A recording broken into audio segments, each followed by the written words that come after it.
for me to open the PowerPoint. It's not a problem. The live stream is on, so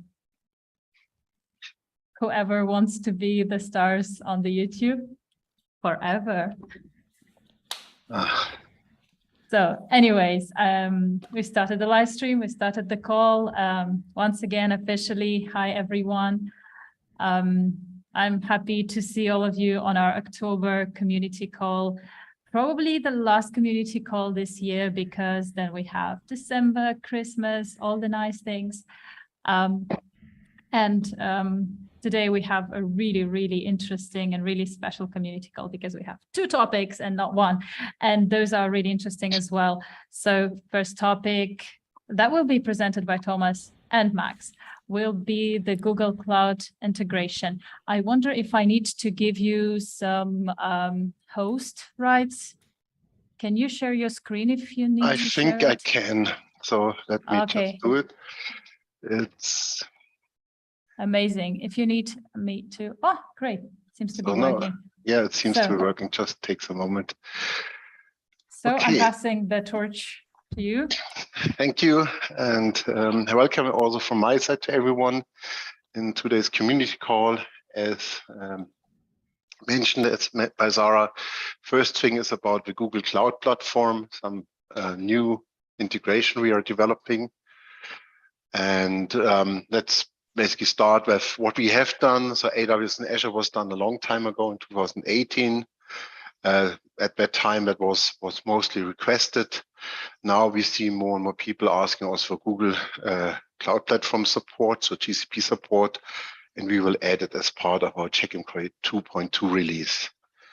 The implementation and integration is similar to what we have done with AWS and Azure. So Max will show that later in a live demo, so you get a better idea. But like as a first statement, you can already see some of the checks and how they are done live on the Checkmk web page.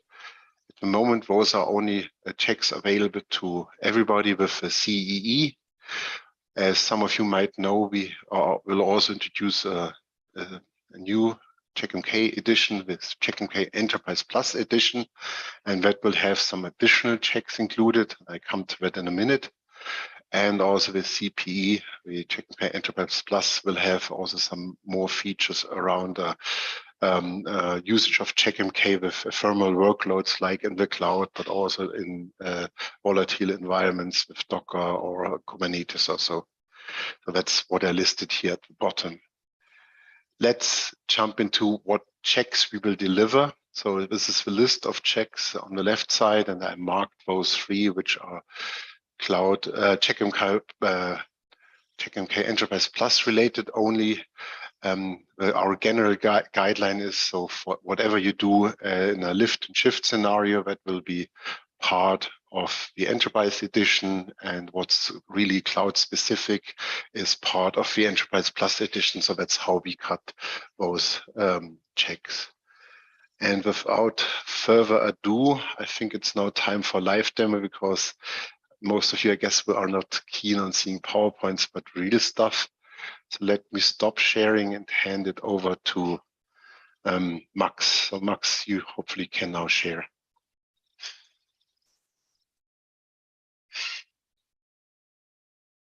Okay, so can everybody see my screen now? Yes, I can. Ah, perfect. Okay, so there are 2 browser windows here. On the left side, we have Checkmk with the new GCP checkers and agent, and on the left side is Checkmk, on the right side is GCP. I will start with a quick overview of what we set up on Google Cloud. So we have Google organizes everything according to projects. So every time you have cloud resources, you have to give them to a project, and we have here a little project in the top right corner called Tribe Call Demo. And in there are 2 VMs. One is for a Checkmk instance we're running, and another one is a WordPress instance. And that one is actually running. You have posts here, and you can also add comments. So you have that. And additionally, we also have an SQL server. Where are you? Set up. That is the little Postgres server and some buckets. And now I can show you how you can actually monitor these things in Checkmk. So what we did is similar as for AWS and Azure. You have a special agent that you can configure on a host. The default we use is that you don't give this host an IP and just configure API integrations. And then you can go to VM, cloud, and containers, and Google Cloud Platform will be new in 2.2. And we can configure them. You have to give the project ID that in this case is identical to the name. We have to give a service account. I will go over in a moment what the service account is and what rights you have to give it.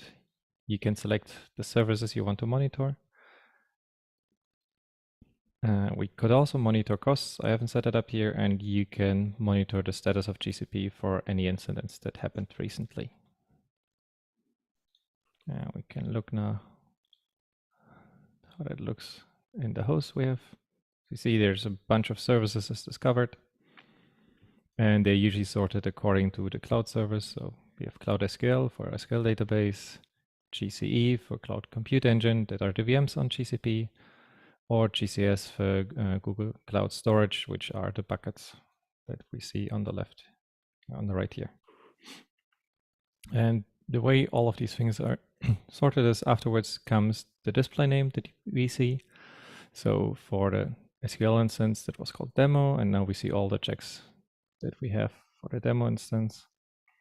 Or we have the bucket GCM packages for the demo, and we have the network, an object, and a request check for those. And what we also usually have are summary checks for everything. So you see how many Cloud SQL servers you have, how many VMs you have, or I activated also the file store check, but we don't have any files running at the moment. And click into those. You can see, this is the network inbound traffic. So I recently uploaded a huge file, and now there's nothing. Similar, we could go to the SQL database, look at the CPU utilization. And since this is the percentage utilization, we also apply default levels. And another nice thing that you can notice is at the top, we automatically generate service labels for everything.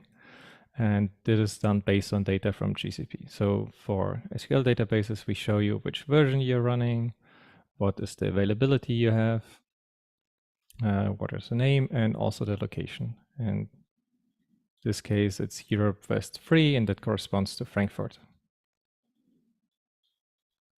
And if we go, for example, to the buckets here, we also have special labels that you can give inside of GCP. So this label has is labeled team operations, and we also make this available under GCP labels in Checkmk.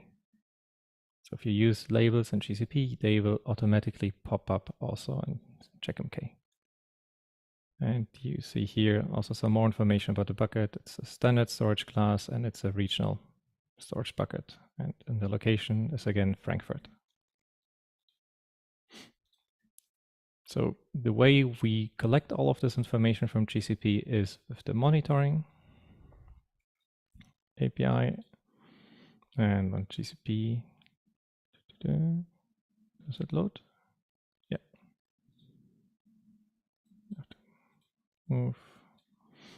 We essentially grab all the metrics that you can also select here with this metric monitor. So you can VM instances, CPU, utilization. Yeah. Make it a bit smaller to click things.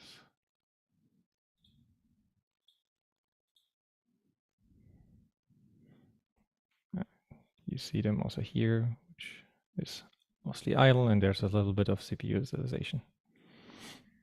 And we can see those also in the VMs we have in Checkmk, that there's very light CPU utilization. The VMs themselves are generated via the piggyback mechanism in Checkmk, and the names that you have in Checkmk correspond to the display names that we have here. We will change this with a prefix in the before we release a version. And the other thing that might also be interesting is what type of access rights do you have to give Checkmk to monitor the cloud. And what you're doing is you create what Google calls a service account.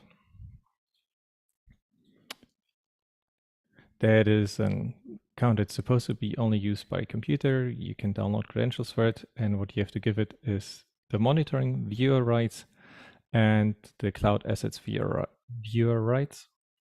So the only thing that we can do, we can view things, and we can only see what type of assets you have deployed. So for Google, this means what type of VMs you have, if you have VPCs or virtual private cloud, if you have SQL databases. And the monitoring role is used to get all the metrics. And that is about it. Thank you. Thank you so much. Thomas, do you have anything to add? Yeah, I have another slide. Excuse me, I have another slide. Okay, if you can just let me. So that was the demo from Max, and what we are currently looking for is, since it's a completely new monitoring integration, we are looking for some beta testers. So if any one of you is actively using the Google Cloud and in production, it would be nice if you reach out to us, and you are willing to test a beta version. It would be nice if you reach out to us so we can first of all compare what services using and how you want to monitor, then basically do the test and then basically share the feedback or get some feedback. So please mail me if you're willing to help us here to make this integration really good and that you get the most out of it. So that's my kind of call to action for you. Of course, we have done also extension to AWS and Azure. So if you're keen on testing those, they will become available as soon as the overall beta testing starts, and we are also keen on feedback in case you want to share any. And with that was my part. So maybe we open it up for questions now before we move to the next part. Thank you. There are a couple of questions. Okay. Apparently, one of them is deleted already. So first of all is what will be available in CRE? And this is, yeah. Okay. So I think the whole, whatever is available in the Checkmk Enterprise Edition will also be available in the Raw Edition. So we make that check available to everyone. And the second question, is there also data on the VM's availability, I guess, something beyond that I have 2 virtual machines?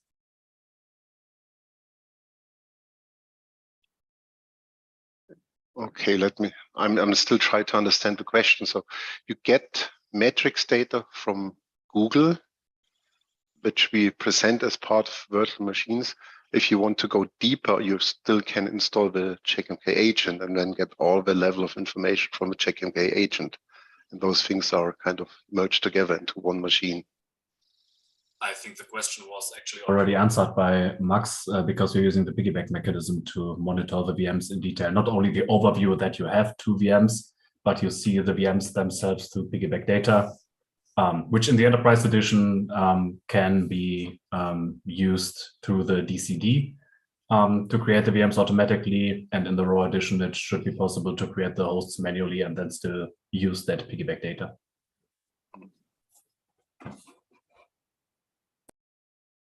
So yeah, my mistake. I thought the answered already thing was to the removed question. Anyways, maybe someone on the call has any questions.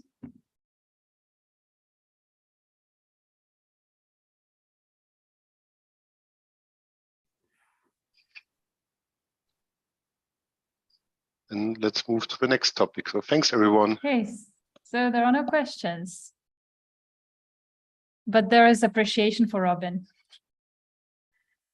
Yeah, thank you so much for the presentation and for the demo. And now I think Marcel can talk about some updates on documentation and the processes. And yeah, well, please, the scene is yours. The scene is mine. Thank you very much. Thank you also, Max and Thomas, for the part. I will just change a little bit my setup so I can share and see you at the same time.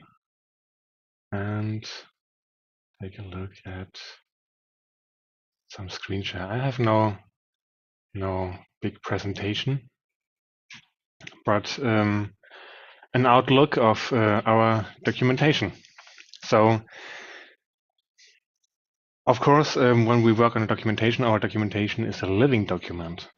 So from time to time, we add some documentation for new features, for missing features that we have not covered in detail or not at all in such a manner. But so we are, of course, constantly working on the documentation. So what we did recently, content-wise, is, for example, to add an article about. Let me change to the English version.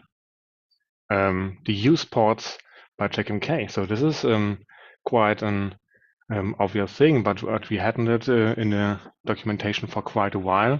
But from time to time, in many articles mentioned, you have to use this port.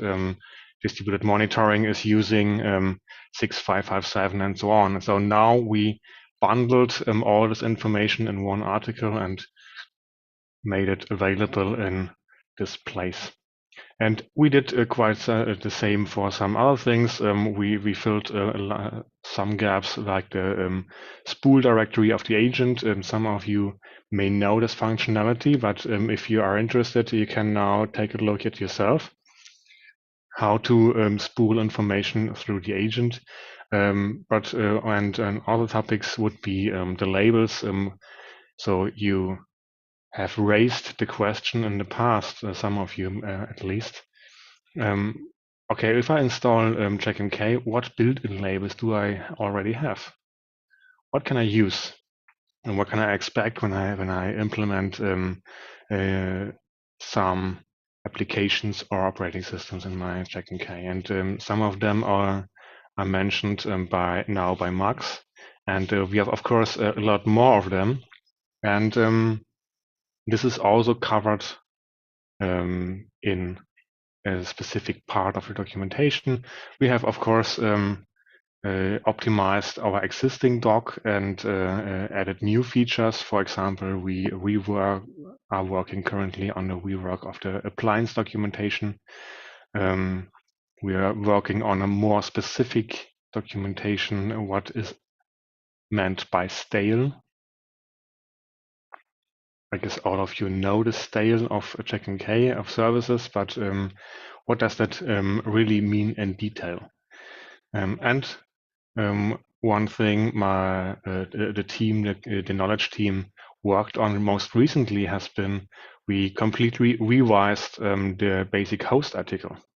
We made it basically into 2 articles and structured it completely new, made the information more readable in the current version of the application Checkmk. And many, many more. Grafana documentation updated, a lot of details regarding SSL and Checkmk in Apache, for example, in live status in the agents, etc. But that's not all, and you may already see and take a look at it since a couple of minutes, and so I will not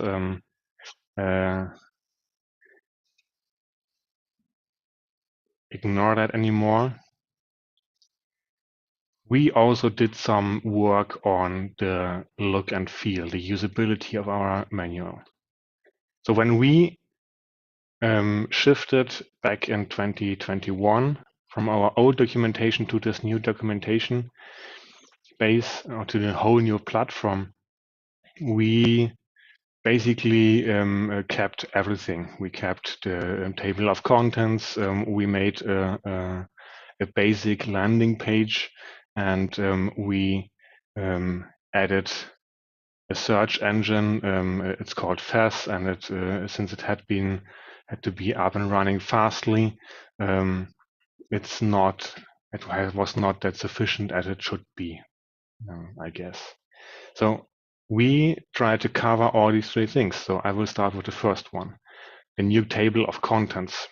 You will not see that table of contents at the moment in the official documentation in the production in the internet, but you will see the new table of contents soon. So you are the first people ever beside a team that will see this new table of content, and I'm a bit proud of that, because the old structure served a long time. It was good when we started this table of content back in it's more than 7 years.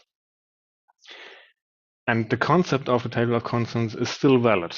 There are some parts that are could be read from top to bottom, and there are some parts that are more complex and more topic driven.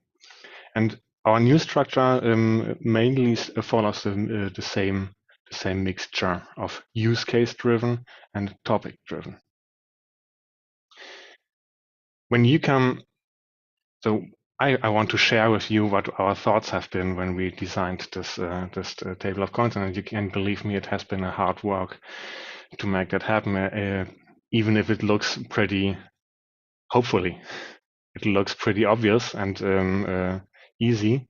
The work and the path to that has been a bit hard, because we wanted to cover different use cases.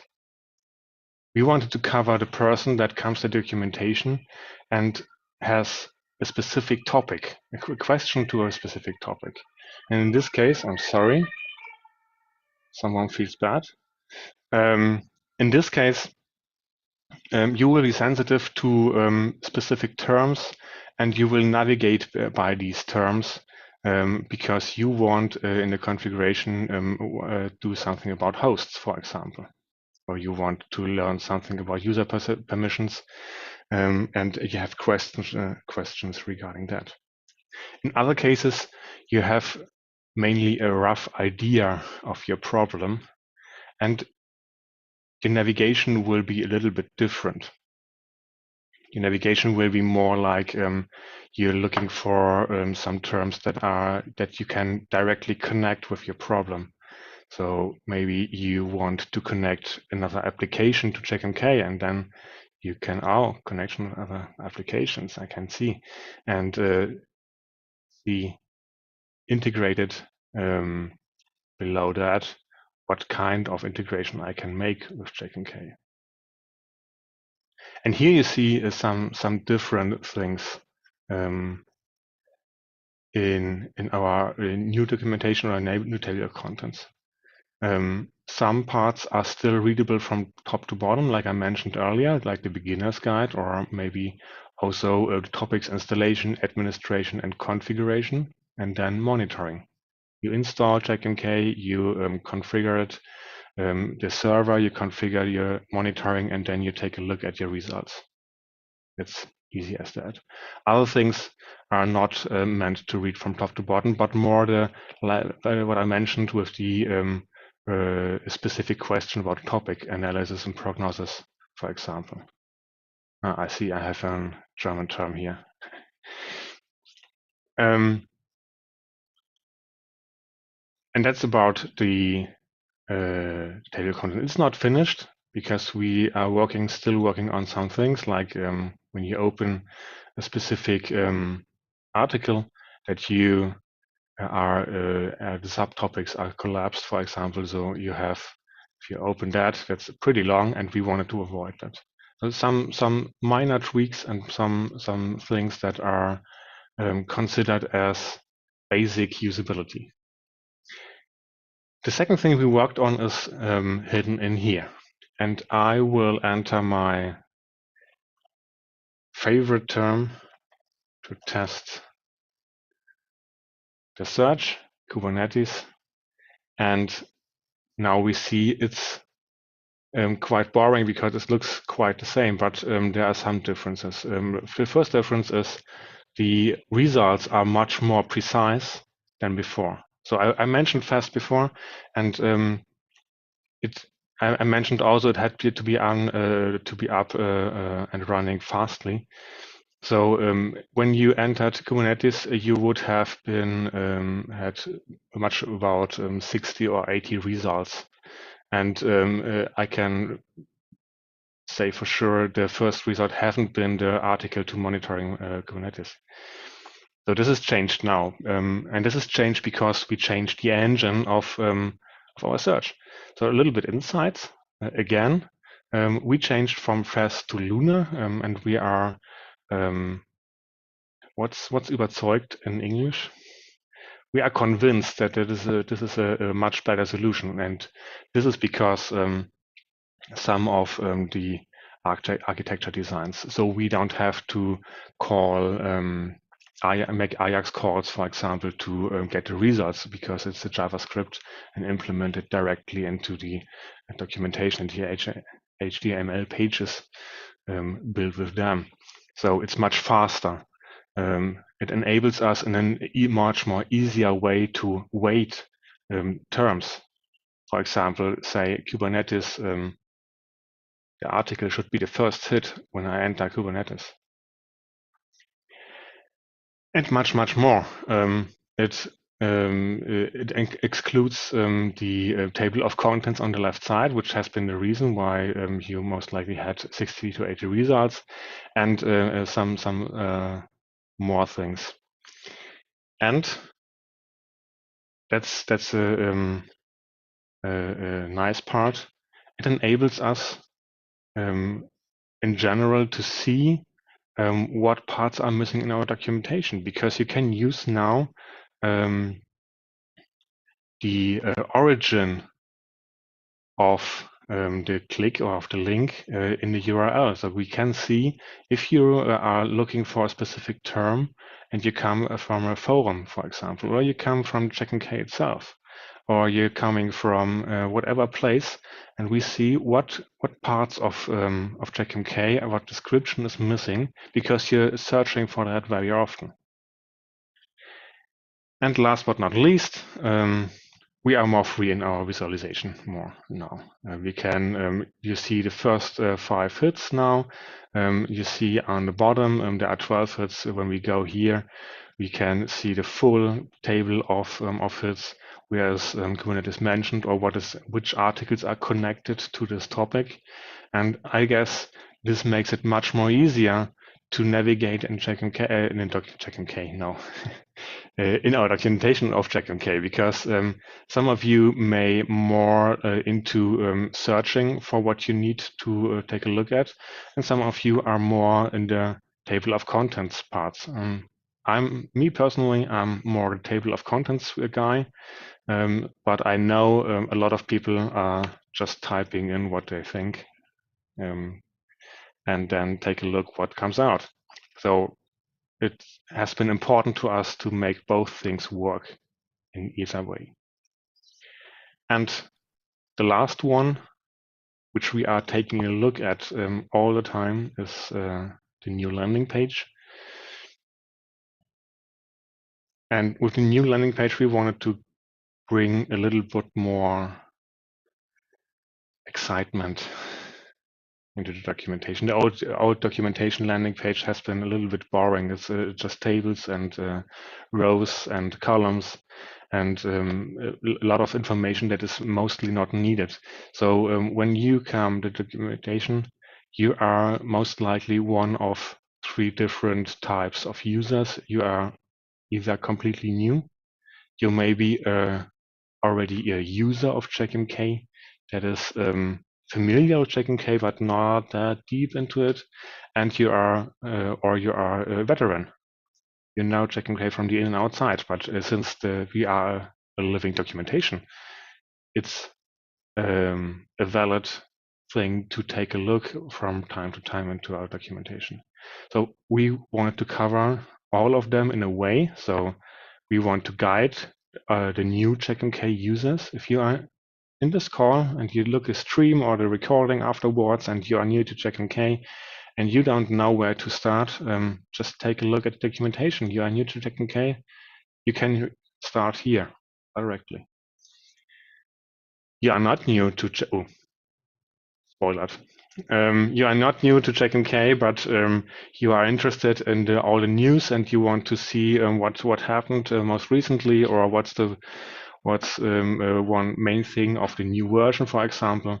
We have the feature topic, and the feature topic is meant a little bit to give you an insight of a specific topic, and with more content, not only the article, but also maybe a video online, which we do from time to time to specific topics, and maybe also other content. And this is, we will change and update that, I guess, from time to time. I guess when we release a new version more often, and just to show you what gifts and gimmicks Checkmk has that you maybe not knew of, or that you may are not familiar with yet.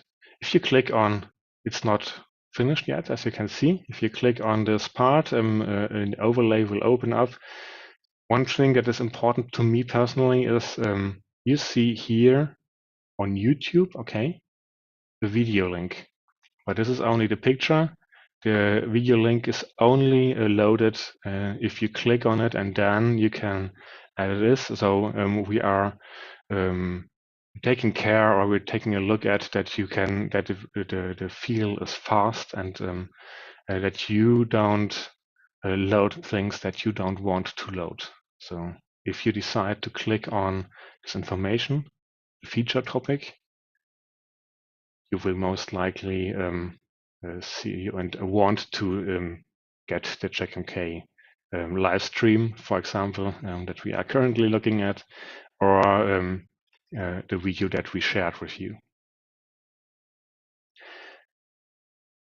And last but not least, it's a kind of a newsfeed. I guess every one of you knows that. It's about new articles. It's recently updated, and what we wanted to invent or to improve is what are other users looking at, or what are other users searching most of the time. So it could be of interest for you, because we maybe have a new article that is of interest of many people.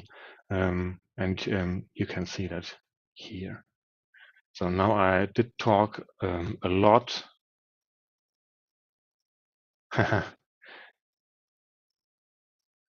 Yeah, it's a little bit late. I've been told that I should do a git pull before I show the overlay, but it's a little bit too late. But maybe my colleague Matthias can help me and tell me an article where I can show some nice feature with the overlay of the glossary, because I lost myself and cannot find one at the moment, but I would very like to show you that. Use the ports. Okay, then click on that. Maybe we have it here. Ah, yeah, here. See.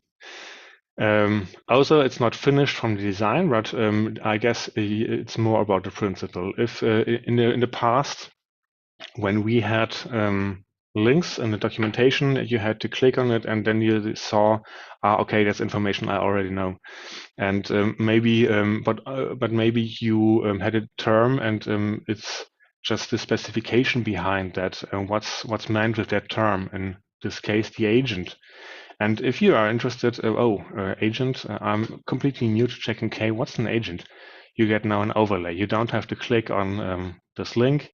You can simply hover over it, and see a short description of what is an agent, what do we talk about when we talk about agents. We have, I don't know where it is here, it's in the glossary. We have a lot of terms that are used specifically in Checkmk in the documentation, and every time a term is linked in the documentation and you hover over it, you will get the short description of this term. I guess that makes the usage of the documentation much more easy and gives you a lot help to navigate and use that documentation for your needs, to find that content that you're looking for. Finished. Questions? Thank you so much. It's super interesting, and also the fact that we saw it first, and this is amazing. Yeah, there is on the chat, there is an error that's NDU, not Andreas B. I did not get it, but maybe some did. I don't know if I mentioned Andy or Andreas during my freestyle talk, but usually I don't make this mistake between Andy and Andreas. I don't know. Okay. Someone noticed something. I didn't. But anyways, thank you so much. Actually, during our previous community call, I asked people about what questions they have about the documentation. Oh. And there was one question that has more to do with me than with you and your team. And others just said that Checkmk documentation is amazing and that it's so good. It's so rich. And kudos to you and your team, because people are, they just don't have questions. Okay, there is one question. Is the new documentation search engine optimization, for example, for Google? I don't know if I got the question right. Is there a search engine optimization for Google search? Right? I think it's generally so if I Google Checkmk in some terms, and is there an optimization for that? I guess this is the question. I think it means that, I'm not sure, that whether or not the new documentation supports the search engine optimization, for example, for Google, like that's. Yeah, we use the SEO for Google since a long time. So every article has an SEO in its article. I'm not an expert in that, so please be kind with me if I'm wrong or if I tell stupid things. I'm not an SEO expert, but we implemented SEO parts for Google optimization since a long time, since more than 2 or 3 years, I guess. So this is the answer to that is yes. We have from the search engine or from the search and Checkmk docs a special gift that we will show you by the end of the year. So let's take a look if it's Christmas or we will find a date, I guess. And it's a nice gimmick. It's a nice thing. I like it very much. And if you use Google for Checkmk, there is an optimization, but only for articles, not for specific terms in the articles itself. But for that, we made the Luna search, so you can use it. You can use it right now. That's the only part that is already live. We never talked about it. I guess this is the perfect moment to talk about it, but it's already live, and my colleagues Matthias and Sebastian put a lot of work into that to make that happen, and it's really cool.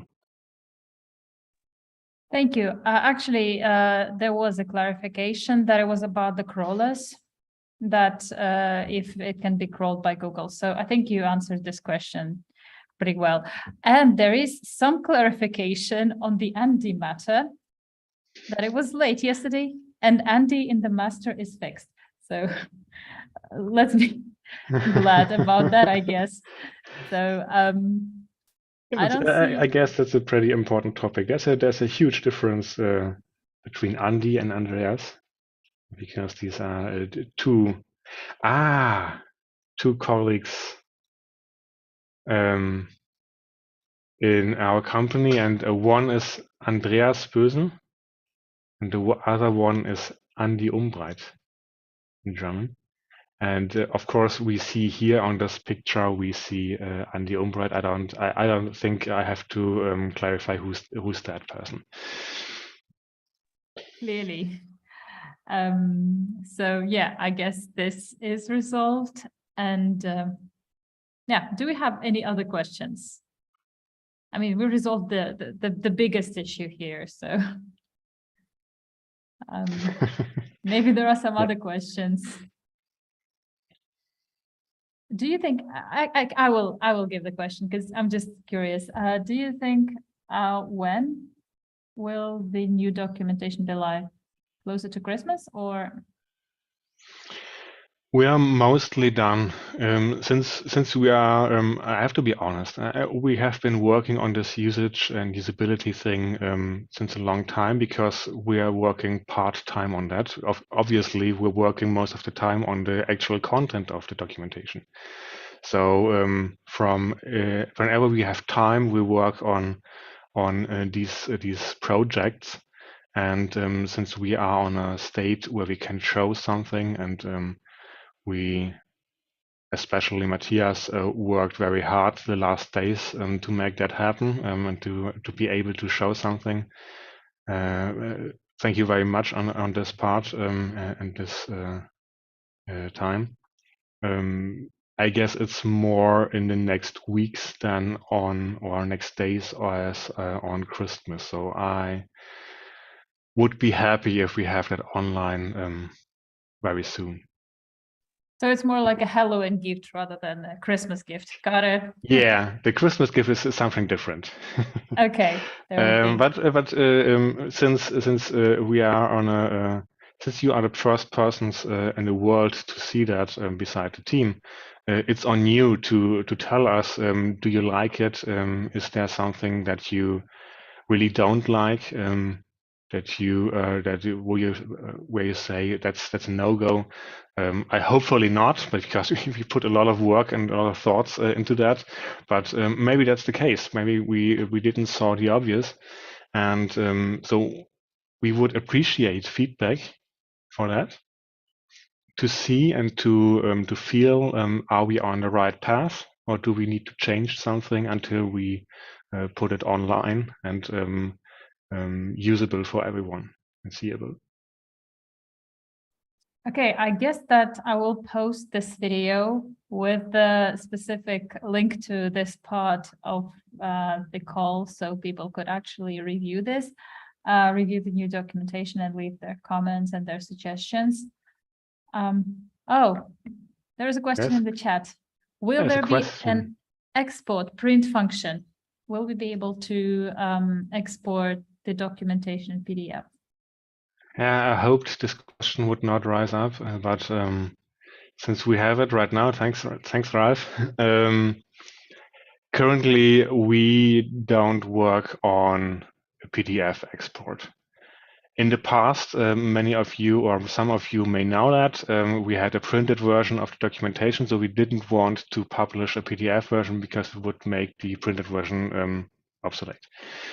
We don't have this printed version anymore, so there is no big reason to publish printed PDF versions.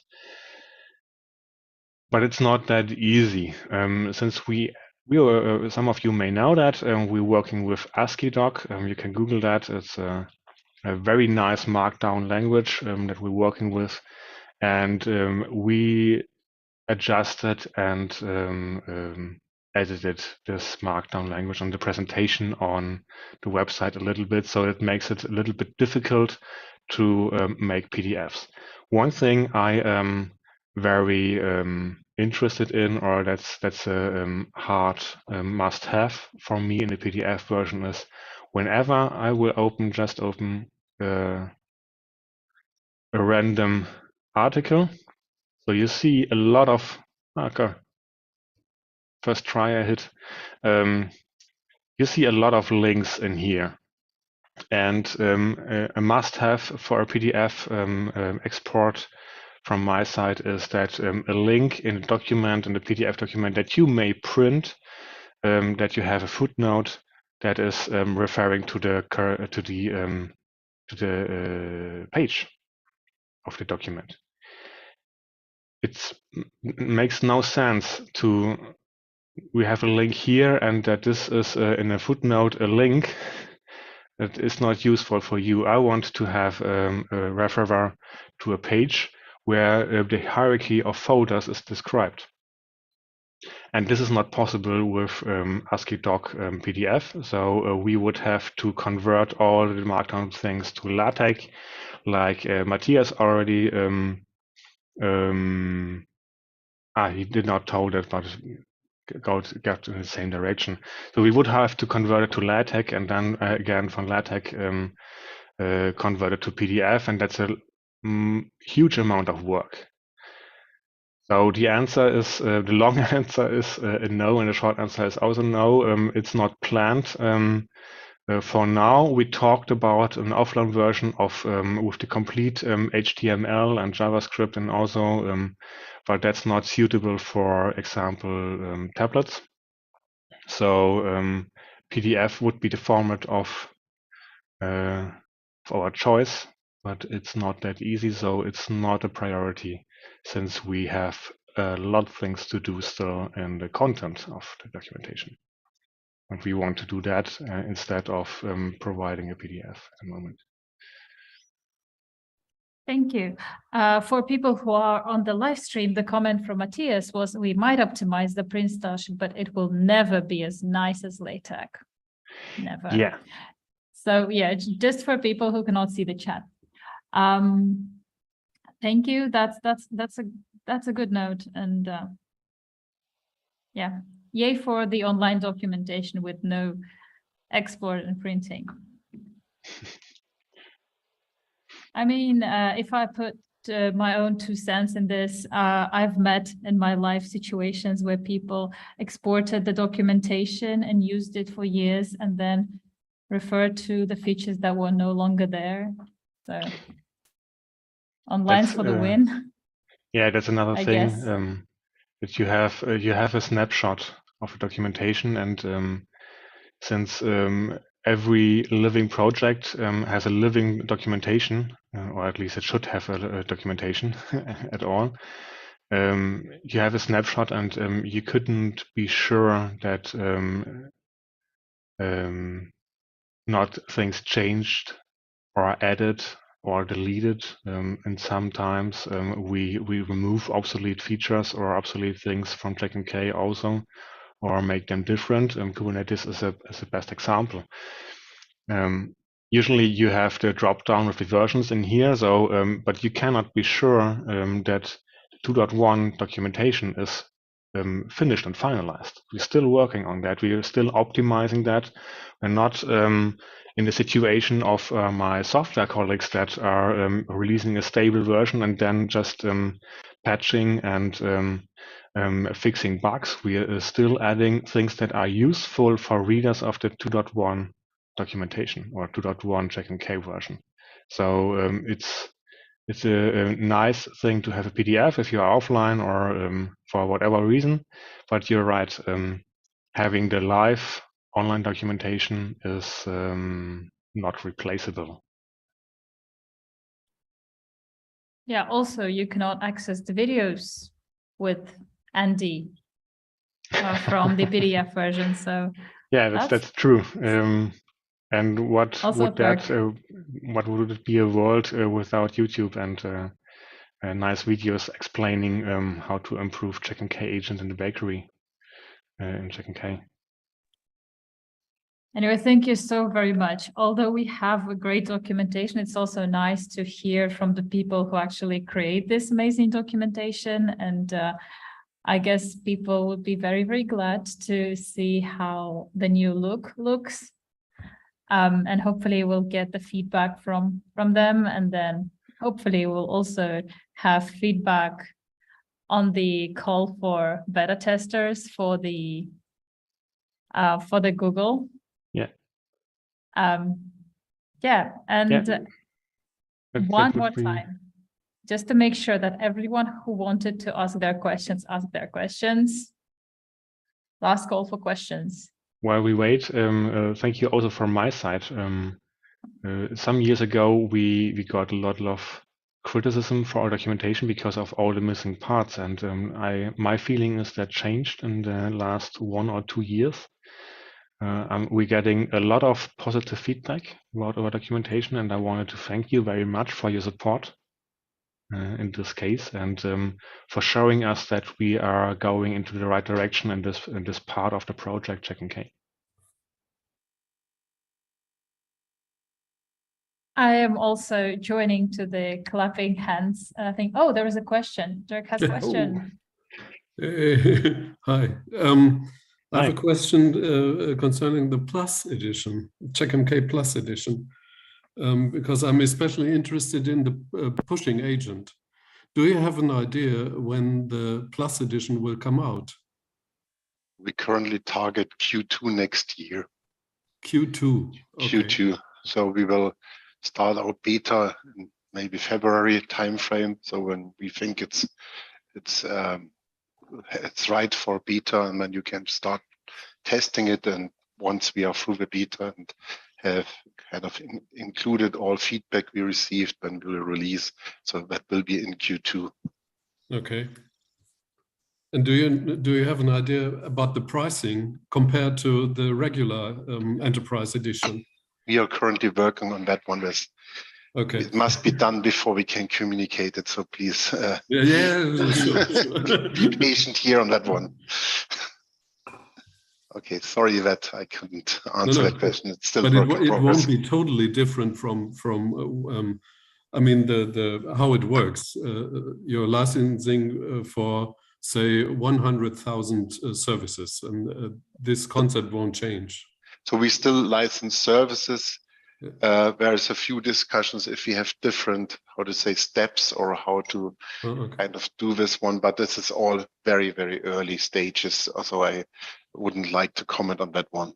Okay. But it will remain a service-based pricing, which is the right thing to do, especially if you look into like things like the cloud, where you don't have machines any longer, but services. Okay, yes. Thank you. Welcome. Thank you. And there is one comment on the YouTube live stream. This one goes for Marcel and his team. I really like Checkmk docs, very useful for new admins.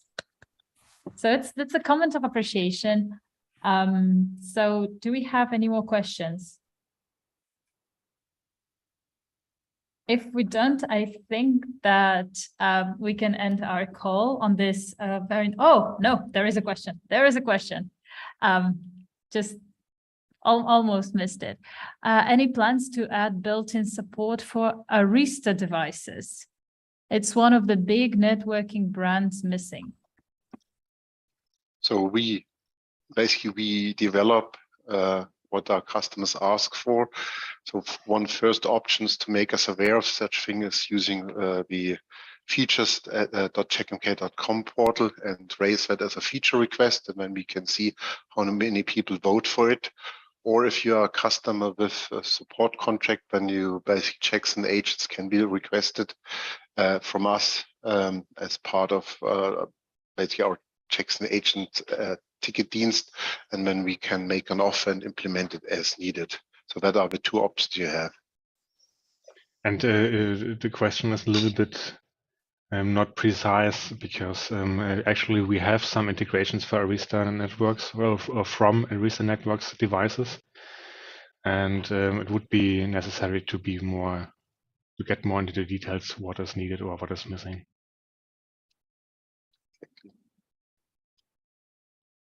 Thank you. Thank you for reply. Okay, I think that this time we are done with questions. If not, you can always just drop a message about this call, about the topics of this call in the forum at the topic for this call. So hopefully we'll try to answer something that we haven't answered. Thank you so much, Thomas, Max, and Marcel. It was really amazing call. I feel good about it, and thank you so much. Hopefully more people will be able to see the new documentation and be able to participate in testing of the new features. Thank you so much, people who joined. It was nice to hear you, see you, and answer your questions. And see you around, and have a great week. Have a great week.